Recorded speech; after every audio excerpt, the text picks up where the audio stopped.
Vamos a ir a Mateo capítulo 10, versículo 1 al 4 y vamos a leer juntos este texto.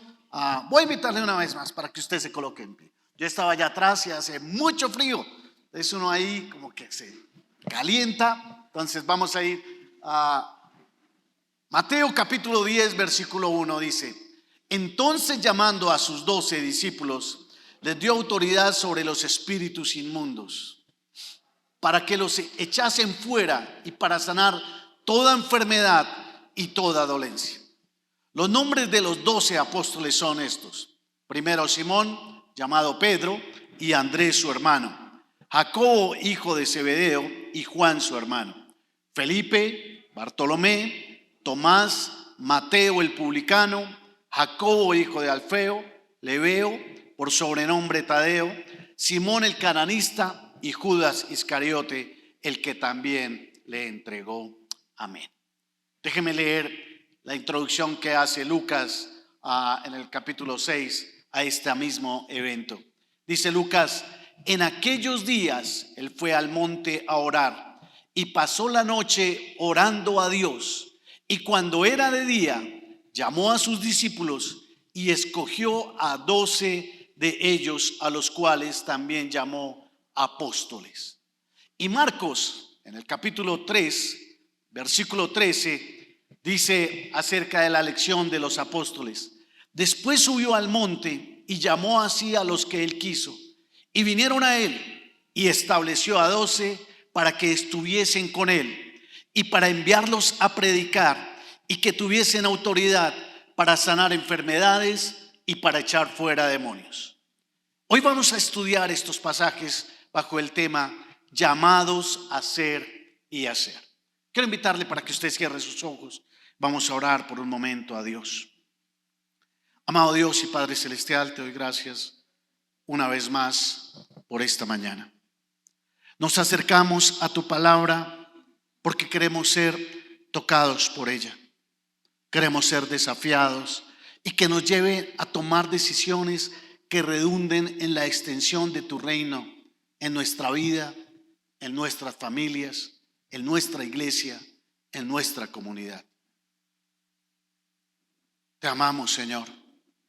Y aunque muchas veces, Señor, hacemos cosas que tú no apruebas, hoy venimos a ti, Señor, con un corazón arrepentido y dispuesto para escuchar tu voz. Háblanos, Señor. Nos disponemos a escuchar tu palabra, para ser instruidos por ella, para ser redarguidos por ella y movidos en nuestro actuar a cambiar nuestro carácter. Ponemos estos próximos minutos en tus manos y te ruego, Señor, que tú obres en medio de nosotros de una forma sobrenatural. En el nombre de Jesús, amén. Tome su lugar, por favor. Llamados a ser y hacer. Un texto muy sencillo, ¿no? Jesús ha sido seguido por una gran multitud de personas y hay muchos que lo están siguiendo. Y Jesús se para en medio de ellos y Jesús dice el texto que llama a unos hombres en especial, a 12 hombres. Ahora, quiero que veamos algunos aspectos importantes que pueden ayudar en nuestra vida cristiana y en nuestro carácter. Y lo primero que quiero que veamos es que un llamado nace en la intimidad con Dios. Un llamado nace en la intimidad con Dios. Dice Lucas que en aquellos días Jesús, fue al monte a orar y pasó la noche orando a Dios. Y cuando era de día, llamó a sus discípulos y escogió a 12 de ellos, a los cuales llamó apóstoles.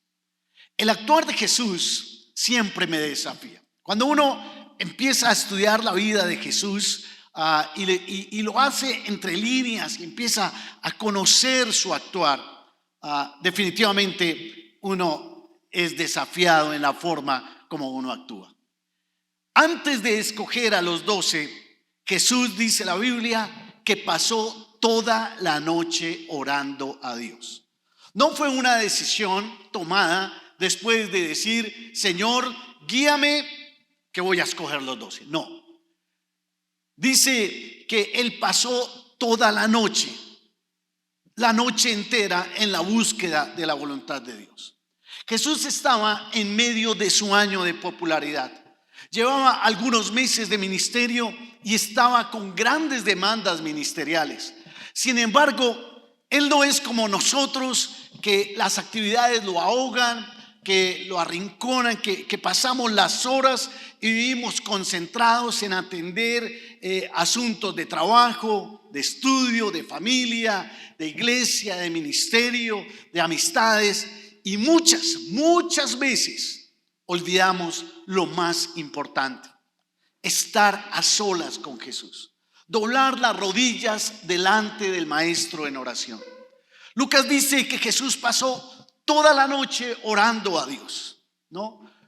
Era el momento de tomar grandes decisiones en su ministerio.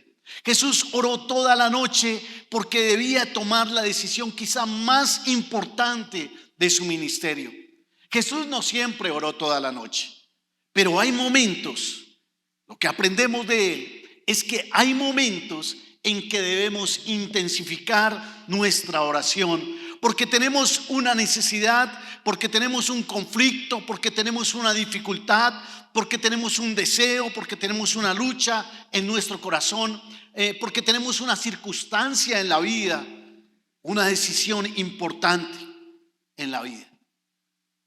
Y antes de tomarla, dice la Biblia que Jesús pasó la noche orando. Y eso me llama mucho la atención. Hoy en día tomamos decisiones muchas veces sin pensar. Mi madre decía, piensa antes de hablar. Yo diría, antes de decidir, antes de tomar decisiones importantes en la vida, debemos de buscar a Dios. Antes de establecer una relación de noviazgo, antes de definir qué voy a estudiar, qué carrera voy a hacer, antes de definir con quién me voy a casar, antes de hacer una compra, antes de hacer un negocio, antes de definir el colegio de nuestros hijos, la universidad donde van a estudiar, antes de decidir en dónde vivir, o si cambio o no de trabajo, o si cambio o no de lugar donde vivo, antes de decidir si acepto o no un ministerio.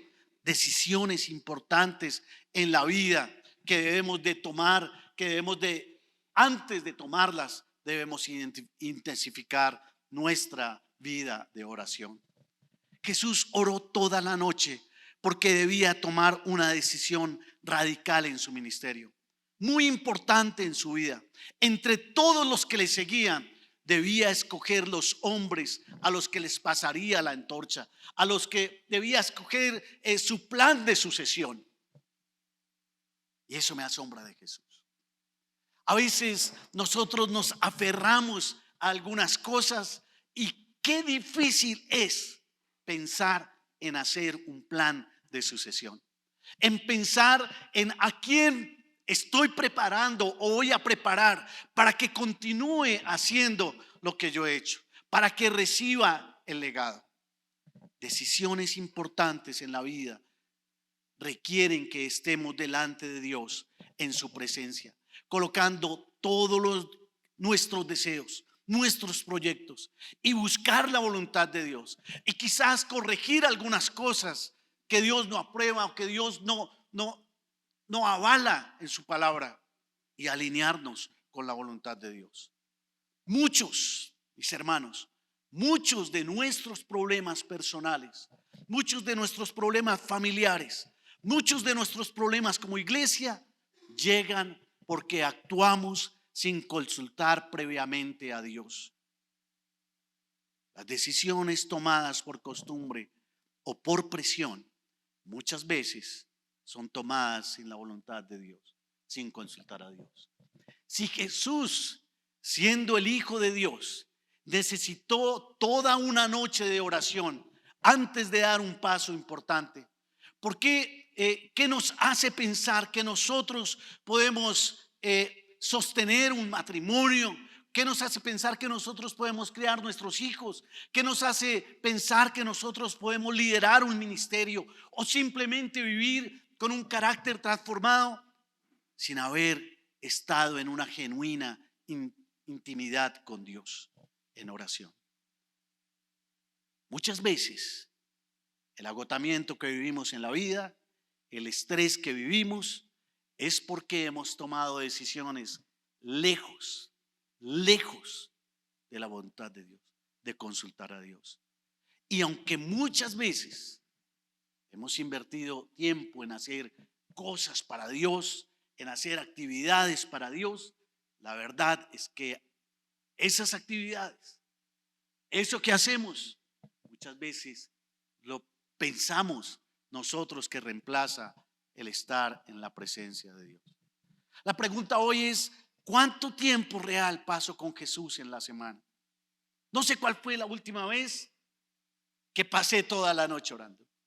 Tengo que reconocer delante de ustedes que yo también necesito crecer en esto, que muchas veces me he equivocado porque no he consultado con anterioridad a Dios.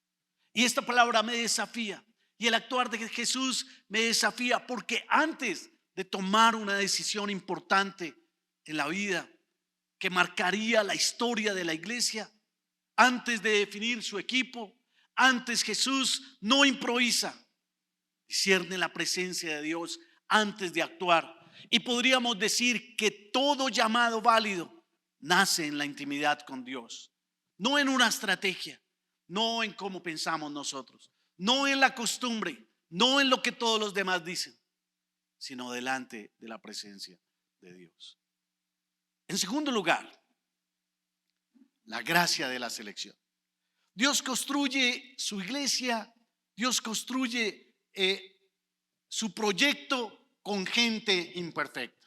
Dice Mateo capítulo 10, versículo del 2 al 4, dice que Jesús, los nombres de los 12 apóstoles, y empieza a nombrarlos: Simón, llamado Pedro; Andrés, su hermano; Jacobo, hijo de Zebedeo, y Juan, su hermano; Felipe, Bartolomé, Tomás, Mateo el publicano; Jacobo, hijo de Alfeo; Lebeo, por sobrenombre Tadeo; Simón el cananista; y Judas Iscariote, el que también lo entregó. Era el nombre de los 12 apóstoles. En el siglo primero existía un procedimiento para llegar a ser un discípulo de un maestro. La base era el sistema de educación de judío, el que tenían el sistema educativo religioso, el cual era sumamente religioso. Los chicos entre los 5 y los 10 años aprendían la Torá, los 5 primeros libros que nosotros tenemos en la Biblia. Y no solamente la aprendían, la memorizaban los 5 primeros libros de la Biblia. Toda la Torá la memorizaban, la aprendían de memoria. Entre los 10 y los 14 años, los estudiantes que eran más destacados memorizaban, el reto era memorizar el resto del Antiguo Testamento. La mayor cantidad de profecías, la mayor cantidad de salmos, la mayor cantidad de todo el Antiguo Testamento. Era el reto para ellos, entre los 10 y los 14 años. Ahora, una vez llegaban a los 14 años, los discípulos más sobresalientes, aquellos de la élite intelectual, podían pedirle a un rabino, acercarse a un rabino y decirle: maestro, yo quiero seguirte. Y el maestro evaluaba al candidato, recibía el deseo de este muchacho, lo evaluaba, y si consideraba que tenía el potencial para ser como él, entonces le decía: bueno, sígueme, y los demás debían de regresar a su casa, no a sus oficios familiares. Pues bien, los jóvenes que Jesús llama para que sean sus discípulos, ninguno era un seguidor de un rabino judío. Jesús rompe la costumbre porque no espera que ellos vengan, sino que Jesús los va a llamar, ¿no? Jesús se va a acercar a ellos para llamarlos y decirles que les sigan. Jesús estaba haciendo algo revolucionario en su época. Les está diciendo: yo creo que ustedes tienen lo necesario para ser como yo. y continuar mi misión. Es el maestro seleccionando a sus discípulos. Ahora, déjeme por unos minutos que veamos las personas que Jesús selecciona. Habían 4 hombres que eran del mar de Galilea, 2 pares de hermanos, no, 2 parejas de hermanos, Pedro y su hermano Andrés, y Jacobo y su hermano Juan. Ellos pertenecían a la clase trabajadora de Galilea. Galilea quedaba en el norte de Judá, en el norte del pueblo de Israel. Y ellos pertenecían a la clase trabajadora, ¿no? Dominada por en aquella época dominaba el imperio romano y lo hacía a través de la dinastía de Herodes.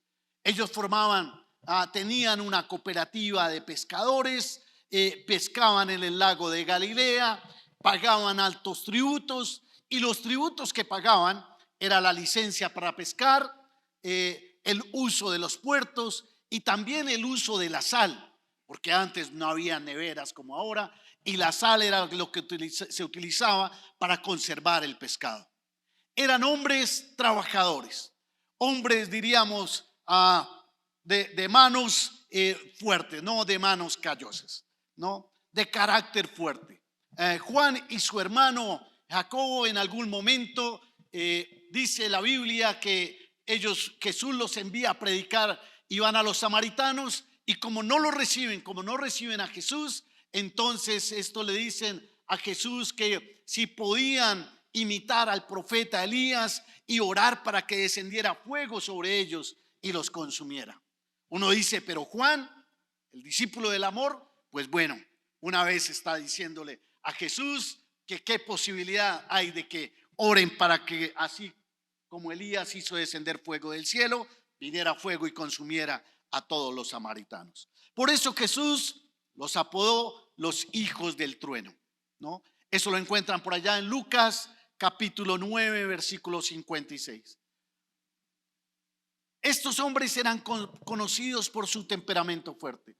Pedro usaría su espada para cortarle una oreja a un soldado romano. Rústicos en lenguaje y apasionados. No eran teólogos, no eran religiosos, pero sí albergaban una profunda esperanza de que llegara el Mesías. Andrés, el hermano de Pedro, dice que era discípulo de Juan el Bautista. Otro discípulo era Mateo. Acá Mateo dice que él era el publicano, era recaudador de impuestos, ¿no? Era marginado. Escribe el mismo Mateo que él era publicano, único de los evangelios sinópticos que en todos los evangelios que él se nombra así como publicano. Y ese calificativo de su propio nombre dice mucho más de él, ¿no? Mateo era un hombre que trabajaba en la aduana, ¿no? Cobraba peajes sobre la mercancía que pasaba de un lado a otro, recaudaba los impuestos y por eso eran aborrecidos por el resto del pueblo. Eran aborrecidos porque los publicanos cobraban impuestos y le pagaban a Roma, pero ellos llegaban a un acuerdo con Roma. Le decían, yo te voy a pagar una suma este mes o este año. Compraban como la franquicia de los impuestos. ¿Y qué hacían para ganar ellos? Cobraban mucho más de lo que debían de cobrar para enriquecerse. Podríamos decir que Mateo, al ser publicano, era un opresor de su propio pueblo, ¿no? Socialmente podía ser un hombre rico, pero espiritualmente era un hombre muy pobre. Era despreciado por la mayoría de los conocidos. No tenía credibilidad. Por ejemplo, los publicanos, los fariseos nunca permitían que un publicano diera un testimonio contra alguien o a favor de alguien. Su testimonio no valía en ningún tribunal. Eran hombres que no les era permitido entrar al templo porque decían que al ser publicano juraban lealtad al César. Otro de los discípulos era Simón el cananista, el celote. Los celotes eran hombres que creían que pagar impuestos a Roma era una blasfemia contra Dios. el único rey que era. Ellos aceptaban a Dios como el único rey y pagar tributos a César lo veían como una blasfemia. Muchos de ellos formaban como sicarios, se formaban como parte de sicarios extremistas y buscaban asesinar a los cobradores de impuestos de Roma. Podríamos decir que Simón el Celote se encontraba en el camino con Mateo, al que odiaba, y si éste le daba la oportunidad, lo iba a matar. Sin embargo, Jesús lo llama para que estén juntos en su equipo de trabajo, ¿no? Ideológicamente opuestos, social y políticamente enemigos, pero en el mismo equipo de Jesús, comiendo juntos, conviviendo juntos, sentándose en la mesa, en la misma mesa, sirviendo durante 3 años. Cuando uno ve estos hombres, uno entiende por qué Jesús tuvo que pasar toda la noche orando. Porque seguramente Jesús se sienta con el Padre y empieza a decirle: bueno, Padre, yo quiero que me muestres los hombres que van a recibir mi antorcha, que van a continuar con este proyecto. Y de pronto el Padre le muestra a Pedro. ¿A Pedro? Pero si Pedro es un hombre voluntarioso, es un hombre atravesado, no se relaciona bien. Sí, a Pedro. Y Jesús continúa orando y Dios le muestra a Mateo. Pero Mateo, Jesús, pero si Mateo es un ladrón, ¿no? Es un publicano, ¿no? Y después Jesús le empieza a mostrar a uno y a otro. Y quizá Jesús está orando con el Padre y dice: pero ¿cómo los voy a sentar juntos? ¿No? Hay otros discípulos como Natanael. Dice la Biblia que de Nazaret no podía salir algo bueno, era el dicho que tenían, y Natanael era de Nazaret. Tomás, un hombre analítico, escéptico, que no creía en lo que decían, ni tenía que ver, ni siquiera creía en lo que veía, sino que tenía que tocar por sí mismo, comprobarlo por sí mismo. Y finalmente Judas Iscariote, es el único que era de Judá. Su perfil administraba el dinero y reflejaba una visión útil y terrenal de Jesús. ¿Qué puedo sacar de aquí?, pensaría Judas Iscariote. Se veía siendo el ministro de Hacienda del reino de Jesús cuando Jesús estableciera su reino. Cuando vemos la lista de discípulos, entendemos por qué Jesús pasó toda la noche orando. En su naturaleza humana, igual que nosotros, jamás hubiésemos escogido un equipo como este. Quizá al igual que nosotros, para escoger una persona, miramos su hoja de vida, cuánto estudio tiene, cuánto ha logrado, sus fortalezas, sus oportunidades, cómo se relaciona con los demás. Pero Jesús no llamó teólogos. Ya habían sido descartados por el sistema de educación tradicional.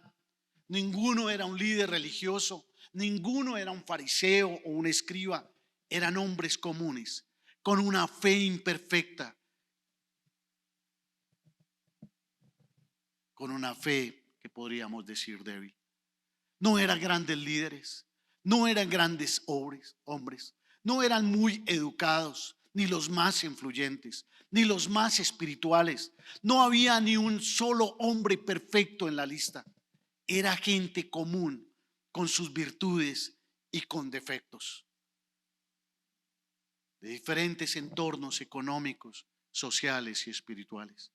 Diríamos que hoy que era un equipo retador, ¿no? Podemos afirmar que Jesús en su llamado no discrimina a nadie, sino que transforma. Jesús no esperó a que fueran perfectos, compatibles entre sí o económicamente estables para llamarlos.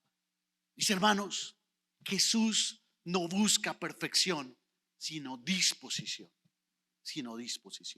Seguir a Jesús implicaba para ellos renunciar a su estilo de vida, darle un giro a su vida personal, entrar en una aventura que implicaba una entrega, un compromiso radical, para ir detrás de alguien que los llevaría a lugares inciertos, les animaba a ir en contra de la corriente social, enfrentar a los líderes religiosos, al poder económico, a los políticos de la época. Déjeme bajar un poquito esto a nuestro contexto. Estamos aquí y Dios nos llama a seguirle, a ser discípulos de Él. No importa nuestro pasado, no importa quizá nuestro nivel educativo, nuestra situación económica o los errores que hayamos cometido. Jesús nos llama tal y como somos, con nuestras imperfecciones. Él nos ve, nos conoce y tiene un propósito para cada uno de nosotros.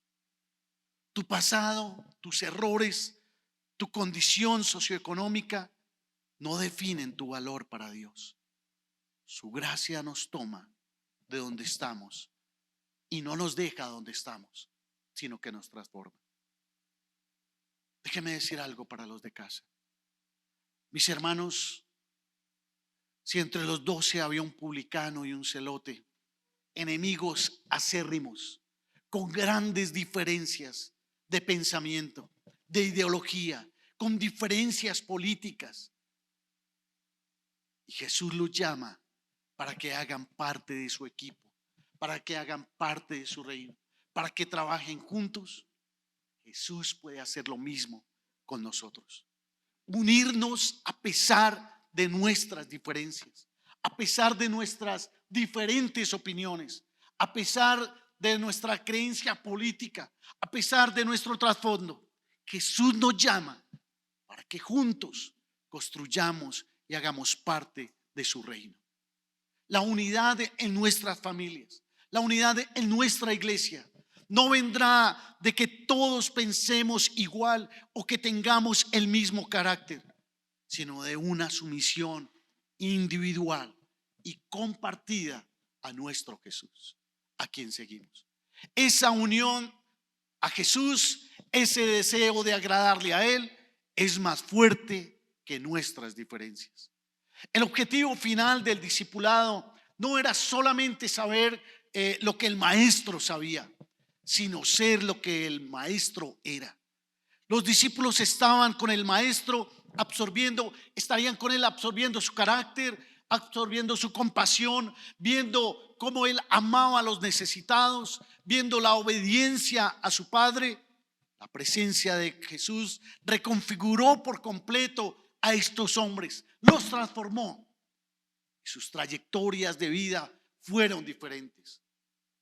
Muchos de ellos, prácticamente todos, terminaron como mártires, pero dieron su vida por el proyecto de Jesús, porque les cambió su ser, cambió todo lo que ellos eran. Finalmente, en tercer lugar, el doble propósito del llamado. Hemos visto en primer lugar, un llamado nace en la intimidad con Dios. En segundo lugar, la gracia de la selección. Dios construye su iglesia con gente imperfecta. Y en tercer lugar, el doble propósito del llamado. Estar con Él y ser enviados. Estar con Él y ser enviados. Jesús le llama a sus discípulos. Dice Marcos 3, 14 y 15, y estableció a 12 para que estuviesen con Él y para enviarlos a predicar y que tuviesen autoridad para sanar enfermedades y para echar fuera demonios. Jesús escoge entre sus seguidores estos 12 hombres para que sean más cercanos, para que sean sus apóstoles. Ya no van a ser parte de la multitud, los llama para que estén más cerca de Él. Y el primer propósito para que lo llama, dice Marcos, para que estén con Él. Estableció a 12 para que estuviesen con Él, dice Marcos 3:14. Para que estuviesen con Él. La prioridad del llamado es para estar con el Maestro.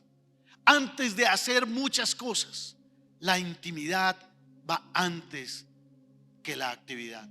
El ministerio jamás reemplazará la intimidad con Jesús. Jamás.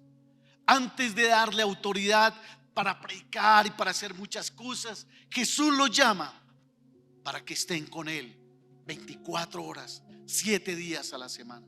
Jesús quería una relación, quería que lo conocieran, que aprendieran de Él, que absorbieran su carácter, su amor, su compasión. Verían a Jesús orando, verían a Jesús cómo trataba a su prójimo, cómo trataba a las mujeres, a los niños, su dedicación.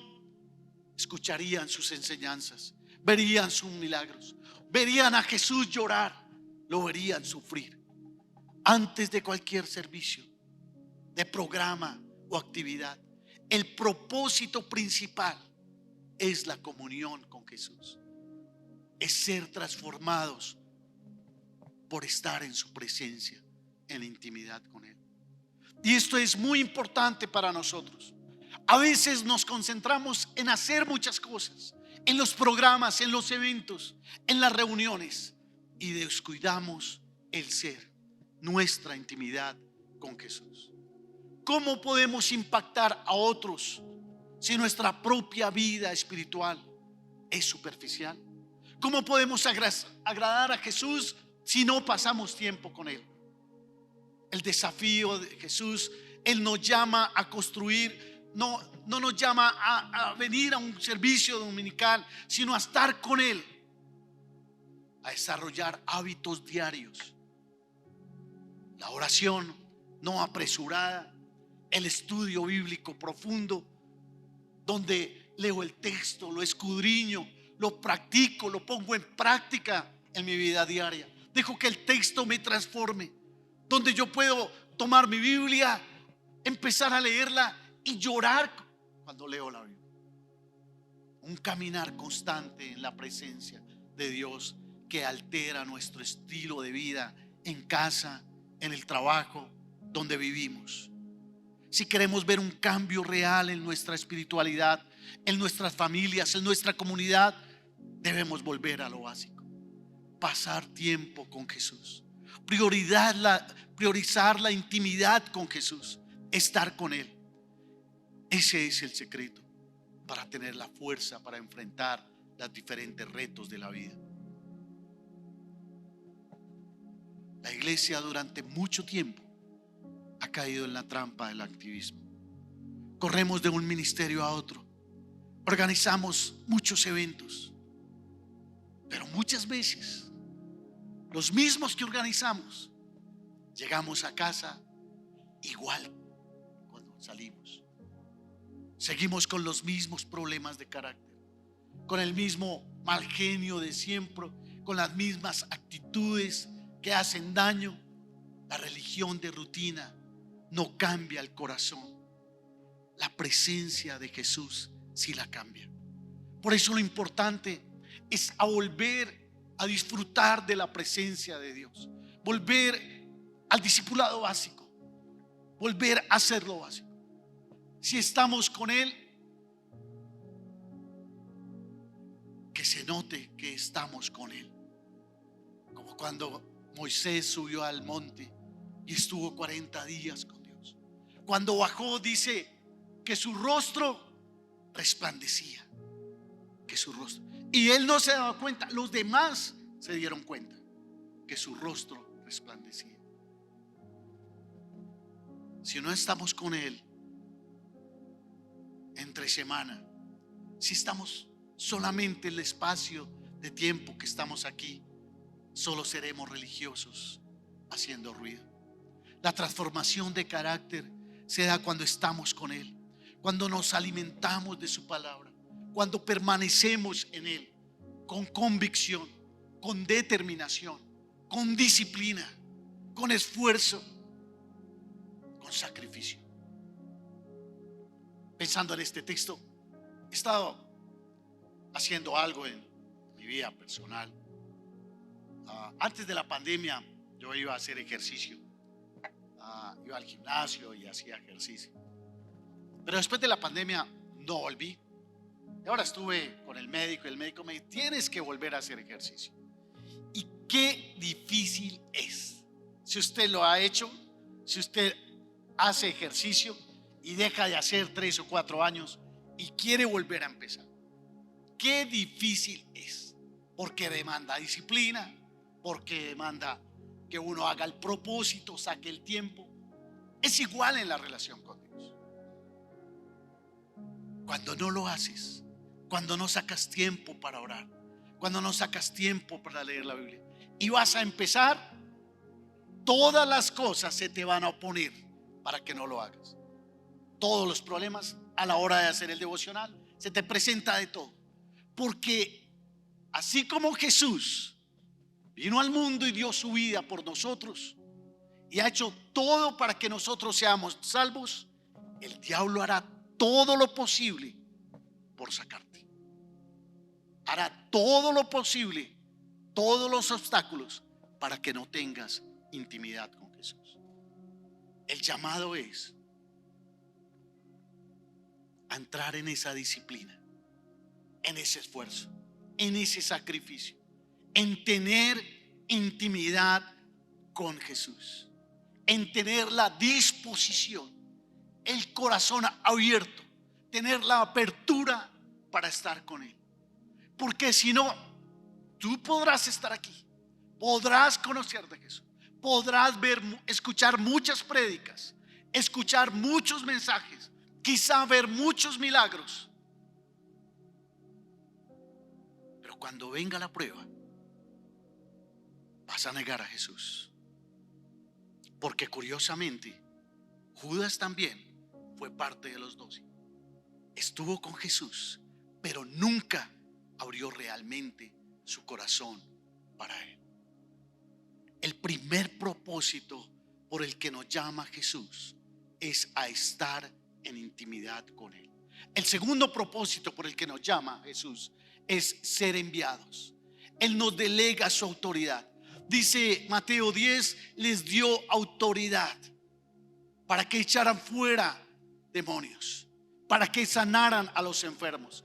Jesús no capacitó a los 12 para que se quedaran encerrados con Él en el monte, siendo algo bonito. Una vez que estuvieron con Él, fueron enviados. Y fueron enviados, y no fueron enviados solos, sino con autoridad. Con la autoridad que no era de ellos, que era de Jesús. Jesús mismo les da esa autoridad.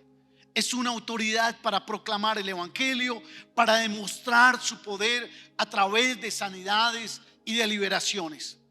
Y esto nos recuerda que la fe no es solo para nuestro beneficio personal, sino que tiene una dimensión misional.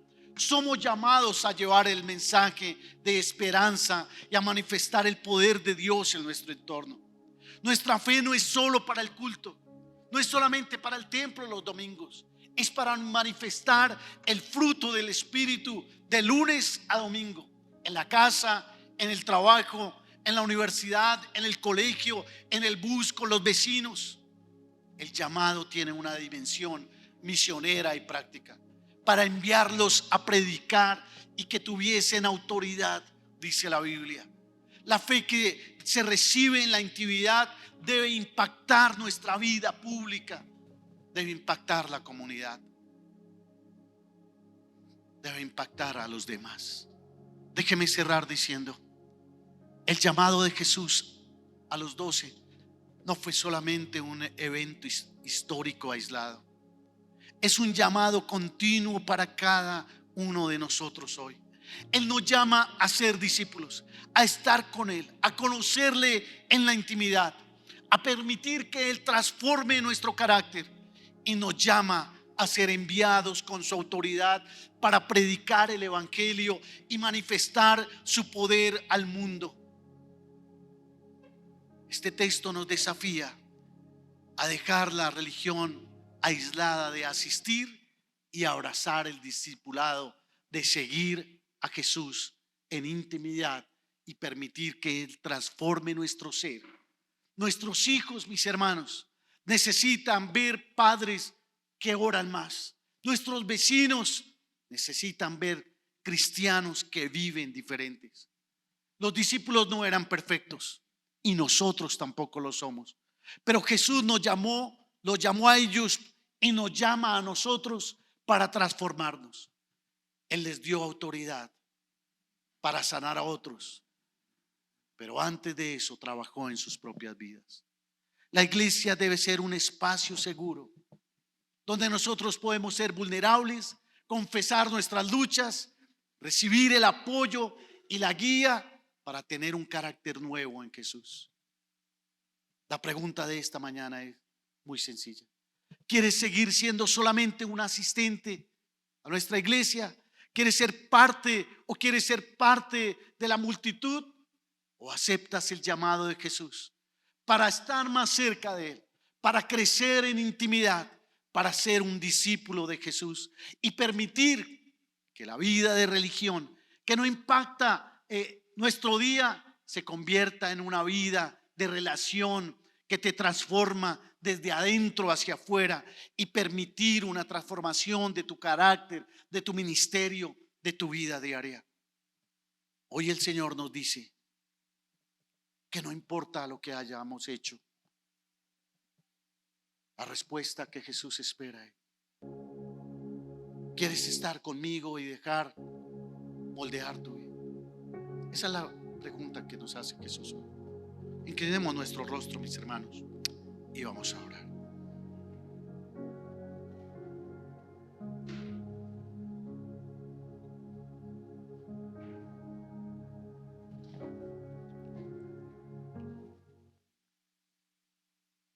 Estar en la presencia de Dios es algo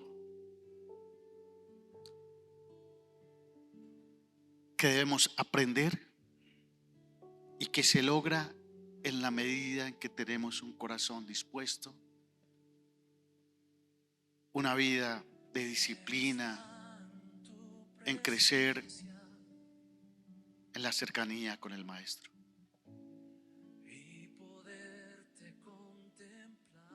Luego que tú conoces la presencia de Dios y que estás con Él, seguramente muchas veces vas a querer solamente estar con Él.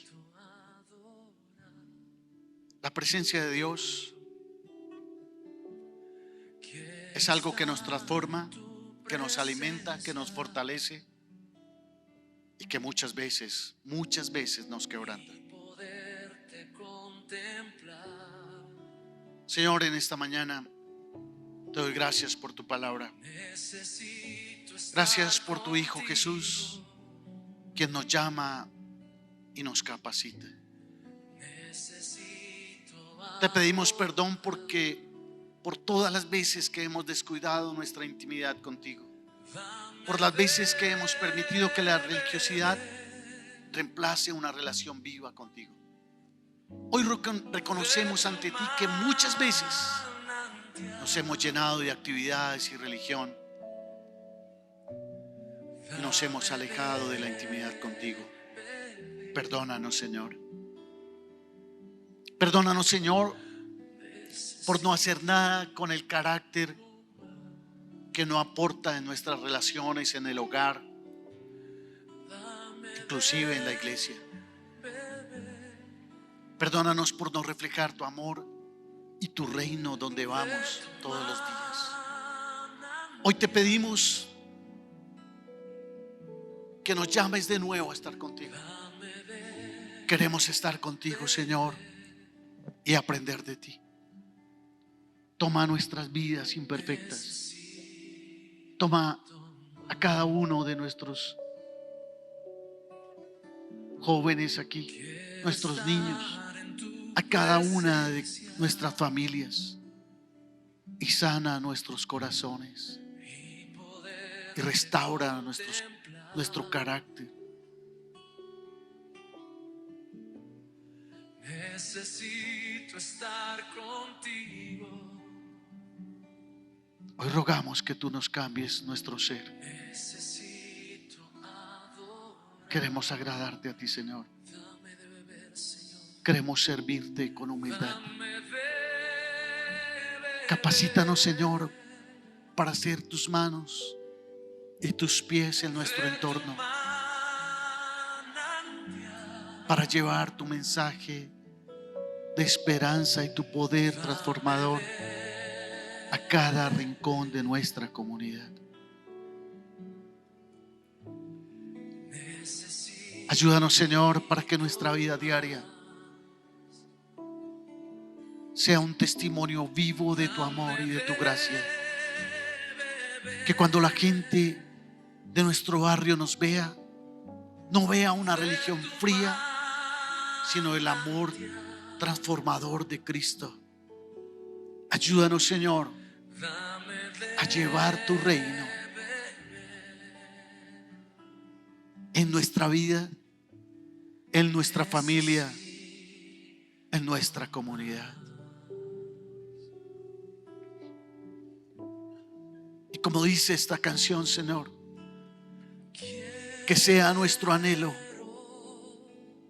estar en tu presencia todos los días.